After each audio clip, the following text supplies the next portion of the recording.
Welcome to the Obesity Medicine podcast with your host, Dr. Rentea, board certified in internal medicine and obesity medicine. Here, we talk about a path to metabolic health, and we have real conversations about chronic weight management and living a full life.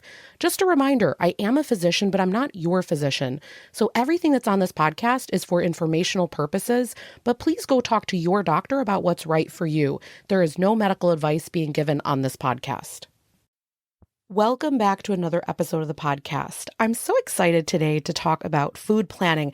Now, do not tune out on me yet because it's going to be good today. When I think about food planning, I don't get overly excited. However, I will tell you what I see, how it transforms people when they do a little bit of it, and how you could do it in a really easy way.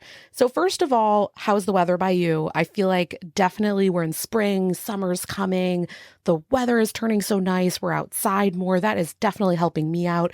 I'm also, I don't know if I've shared this with all of you, but I'm also soon in the middle of a move here. As of June, I'm going to be in Chicago. And so it's kind of coordinating what are we going to do with childcare and living and all those kind of things. So it is quite the busy season around here, but I'm really loving it.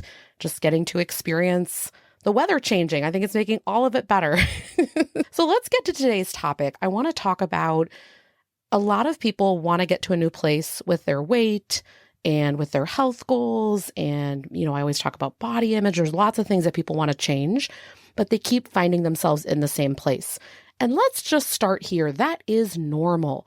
And one of the things I want to just introduce to you today, if you haven't heard much about it, and there's lots of different names for this, but I like to call it the habit brain, that about 90 to 95% of the things we do are run by the habit brain. You could also use the word subconscious. The point is you're not thinking about it. Like when you're walking, you're not thinking about, and then I put one leg in front of the other, right? You acquired that skill as a baby when you started to learn how to walk. Maybe if you're driving a car, you're not thinking about every single thing you're doing. You maybe when you at first learned to drive, that was something you had to do, but then you got better at it. And so I want you to think about, I want to give you another example here. Imagine when you start a new job, it's very taxing, right? You're like, oh, I'm learning all these new processes, all these new things to do. I don't know where the bathroom is. It's like everything is work. And you're really exhausted that first week or two. And you think, am I going to be able to keep doing this? That's the same way that it is when lifestyle change is involved. In the beginning, nothing is running in the habit brain. Nothing has been locked away and just running on autopilot. So everything is conscious.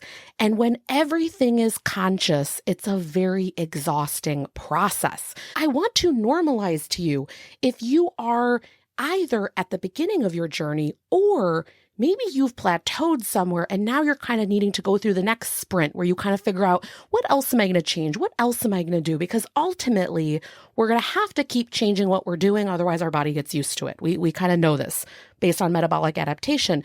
So if you're at that place, it can feel really exhausting when you think, oh my gosh, I have to think about everything that I'm eating and doing and moving, and it just gets exhausting.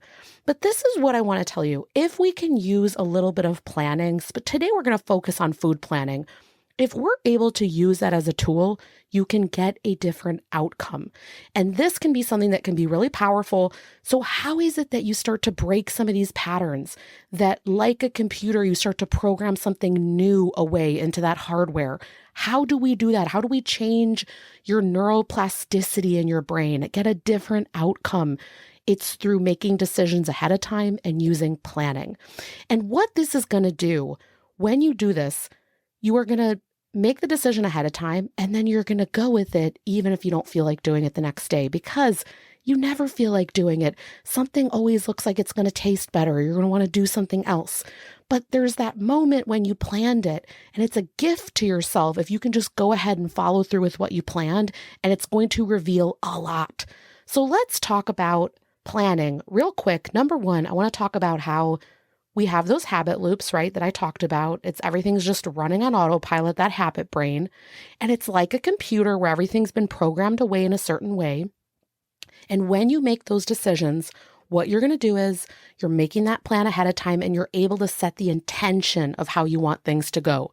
You are able to intentionally form new habits and unlearn old habits. Otherwise, the past keeps repeating itself. This was something radical when I learned about it. I had just never heard about it said in this way, that if we're not living an intentional life, if we're not planning things, if we're not putting a little bit of thought into what we're doing, the past just keeps repeating. Am I the only one that thinks this is powerful? I remember when I heard that and I thought, oh my gosh, yes, the past just keeps repeating. So if we want to break that pattern, we need to put a little bit of intentionality into it. So again, we're able to intentionally form new habits, unlearn old habits. We're able to decrease urge-driven eating. It's because you've already decided. So even though you might want to go do those things, you are going to maybe choose to eat what you planned because you know, hey, my blood sugar is going to be a little bit better balanced. Ultimately, if I can do this for a few days, I know I'll actually feel better mental health wise. We're going to decrease some of those habits because you've decided on how to best support yourself. Things are not having to be decided when you're in the middle of panic. Remember, when you are in the middle of panic, the reasoning brain is very low. So if you're very emotional, you're not going to sit there and really be reasoning and thinking in a great way. We want to decide some of these things before you're in those scenarios. Again, we want to program away new things. And then the other thing that's going to become very obvious when you do planning, which is just such a magical place to get to, is that you're going to see there are many places that you could intervene. It's not complicated. So for example, you might be like, okay, what if I packed a different snack? What if I tried a different lunch or dinner? You get to play around with things before you're in them. And again, then you feel so limited and boxed in, and this is never going to change. The other thing I want to stress, I briefly said this, but it's a gift to decide ahead of time. It's our prefrontal cortex where we make decisions. That's the small percentage of things. We get to stay in charge of things instead of it kind of happening to us. And this is really something that people struggle with food, is that they feel very out of control, like it's something they're not ever going to be able to get a hold on. And there is that initial stage where we need to take conscious control of it with the prefrontal cortex, and that involves planning. The other thing is you can have meals that are ready to go, things that you know you like, and this does not need to take a lot of time. Again, initially you're going to do some of this planning, but then things start to run on autopilot. So number one here was, if we can do planning, we can break some of these habit loops and some of this automatic thinking and program away new things. All right, number two is this. With planning, we do not want perfection. No perfection allowed. You might be someone that writes food down after you eat it. You might be someone where planning for you means I'm going to plan the foods I'm going to bring into the house, and then I will pick from those options at the meals. You might be someone that's like, no, and I fall more along these lines. I need things already ready to go. And this is kind of funny. I want to share a little bit of background. So the person that helps me to edit this is actually someone that has known me for the past several years, and she's going to listen to this and she can attest to this. I have it all ready to go in the fridge. Literally, I will take a thing of blackberries, I will take cottage cheese, and I will just throw the blackberries on top of the cottage cheese. Like, I will eat it like that. I have these cabbage salads that I buy that are already pre-made. You just put the dressing on it. And I actually like when the dressing kind of like marinades on it for a little bit. I have that literally ready to go. There's some hard-boiled eggs ready to go.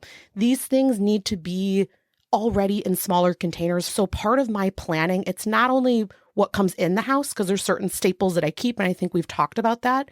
It's also how readily available it is to me. Your planning is going to look really different based on what your place in life is right now.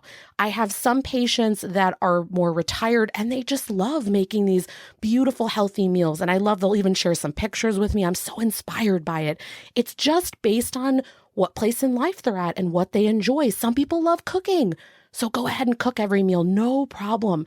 So planning will look different. You don't have to 100% write out what you're going to eat.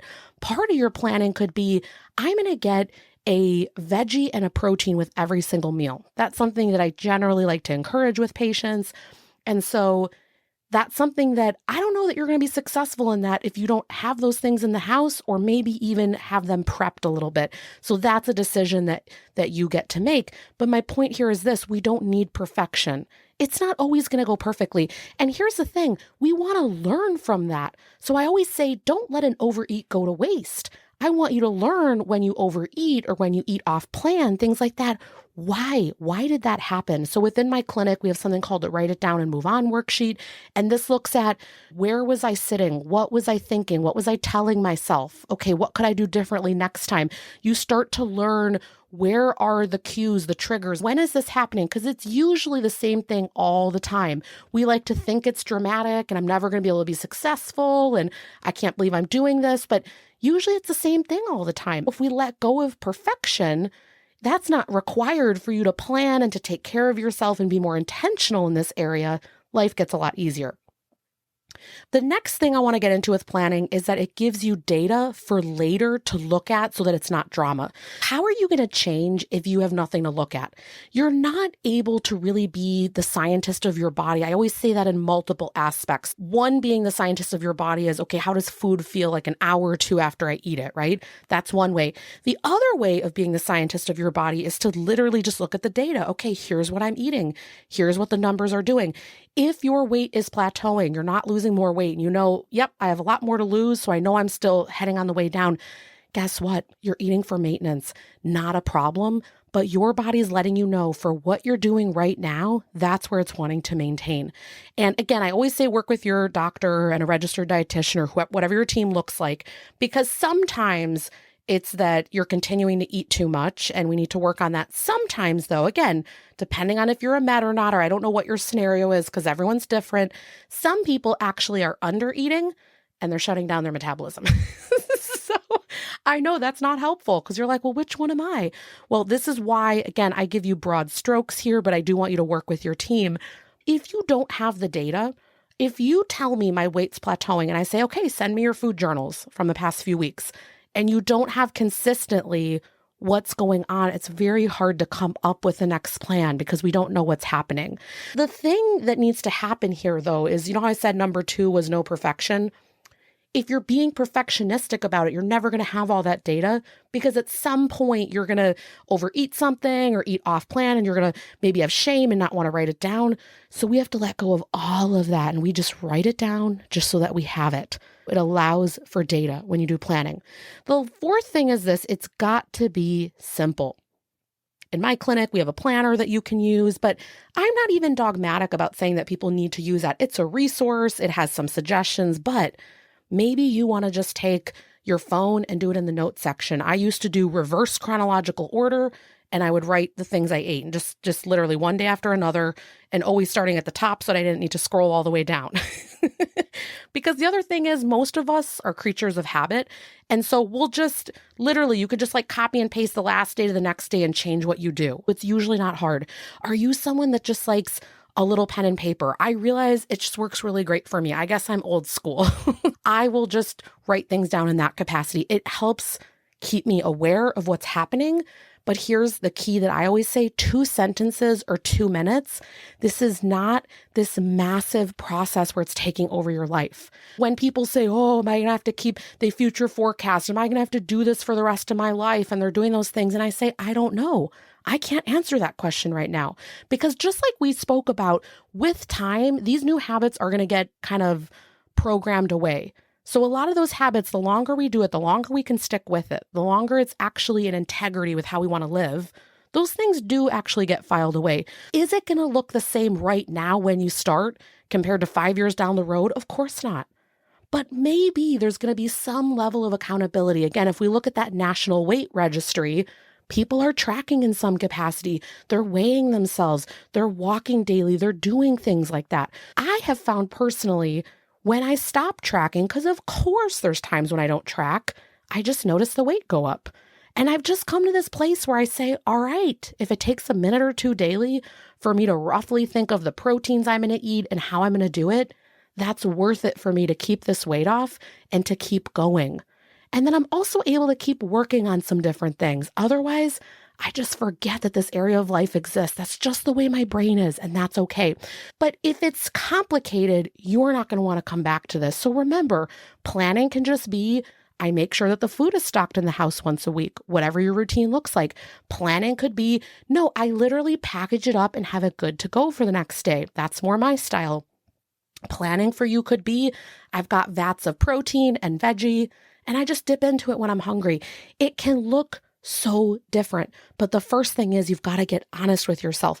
So here are some questions that I want you to think about this week if this is something that you either are doing or want to start doing. So what would a loving plan look like? Remember, we're going to leave perfection at the door. What could it really look like? A loving plan. What would you do? What could you get excited about? This is so crucial because I have to tell you, I'm not eating things that I don't like. I can't stick to it long term. So what can you get excited about? Are there things that you can plan in for that week that you really love? What can we do in that capacity? What could you stick to? That might be the one that goes at the top of the list. Because again, if you're not 10 out of 10, yes, I like that. I'm going to eat that. That sounds good. If we're doing that unicorn planning where, oh, I'm going to have carrots with hummus at night and you hate both of those, that's just not a way forward long term.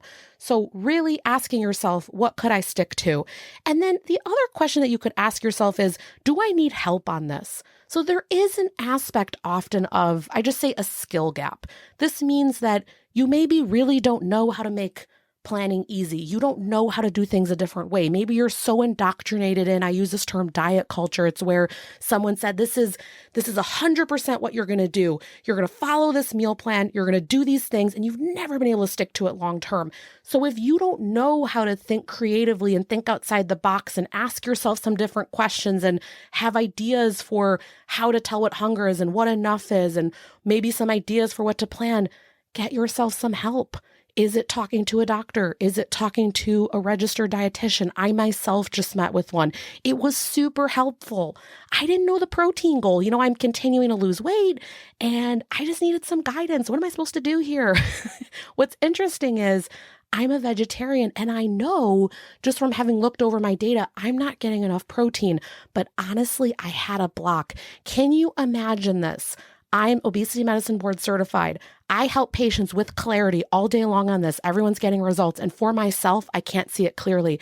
That is the nature of this. We often cannot see our own brain. We often cannot see things in our own life clearly.